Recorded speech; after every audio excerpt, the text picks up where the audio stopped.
On the surface, immortality seems like an economic miracle, with no elderly care, no medical bills, no funerals. Societies could redirect resources to progress. Workers could gain infinite experience, mastering every skill, building unthinkable expertise. Scientists could spend centuries perfecting theories. Artists could paint for eternity. Musicians could create endless masterpieces. But the reality could be darker. If no one retires, jobs would never open up. The young would face eternal unemployment, unable to compete against workers with 300 years of experience. Wealth inequality would skyrocket as billionaires compound fortunes forever, leaving the poor with nothing. Currencies might collapse under the weight of infinite time. What does saving for the future mean when the future never ends? Economies depend on cycles of growth, and decline immortality would break those cycles, possibly leading to permanent economic paralysis. Yet, immortality could also unlock humanity's boldest dreams. Free from the limits of time, humans could embark on journeys impossible before. Space exploration.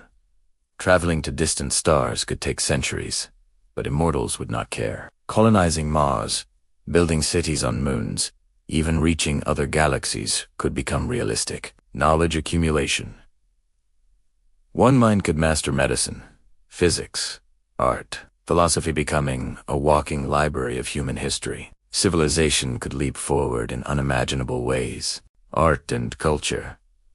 Writers could spend 1,000 years crafting the perfect novel. Architects could build cathedrals that take centuries. The human imagination might reach heights never seen before. Immortality could turn Earth into the cradle of a truly eternal civilization if we survived long enough to harness it. But immortality is not only a physical burden, it is a mental one. Humans are not designed to hold infinite memories. Already, our minds struggle to contain decades of experiences. Imagine living for millennia, every heartbreak, every mistake, every trauma stacking endlessly, never fading. Would people go insane from the weight of memory? Would they beg for an end that never comes? Some might escape into virtual worlds, living in simulated realities to cope with the boredom of eternity. Others might become detached, caring nothing for life, because life no longer has urgency.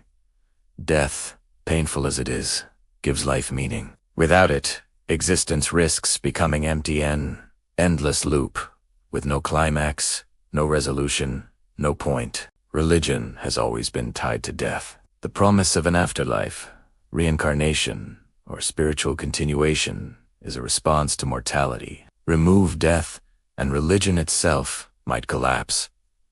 If no one ever dies, do we still need heaven or hell? Do we still pray for salvation? Or does humanity, for the first time, live in a truly godless age of believing only in itself? Yet immortality could also spark new faiths. Eternal life on earth might be seen as divine punishment, or as humanity playing God. Entire cultures could split over whether immortality is a blessing or a curse. Wars might not just be over resources, but over the philosophy of what it means to be immortal. So would immortality save humanity, or destroy it? On one side lies utopia, infinite knowledge, endless art, space exploration, the triumph of human ingenuity, a world without pain, without disease, without loss, humanity finally free from nature's cruelest law. On the other side lies dystopia, overpopulation, inequality, stagnation, insanity, eternal rulers, suffocating societies, memories too heavy to bear, a planet collapsing under the weight of billions who never leave. The truth may be both. Immortality would magnify everything, our brilliance, our cruelty, our love, and our greed. It would not make us gods.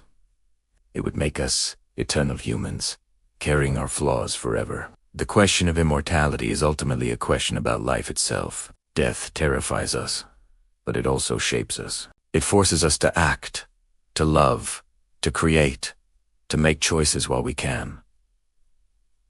Without death, there is no urgency. Without urgency, there may be no meaning. Perhaps this is why every myth of eternal life ends in tragedy. Perhaps this is why, deep down, we sense that immortality might not be a gift at all, but a prison. So what if all humans were immortal? The answer is simple and complex at the same time.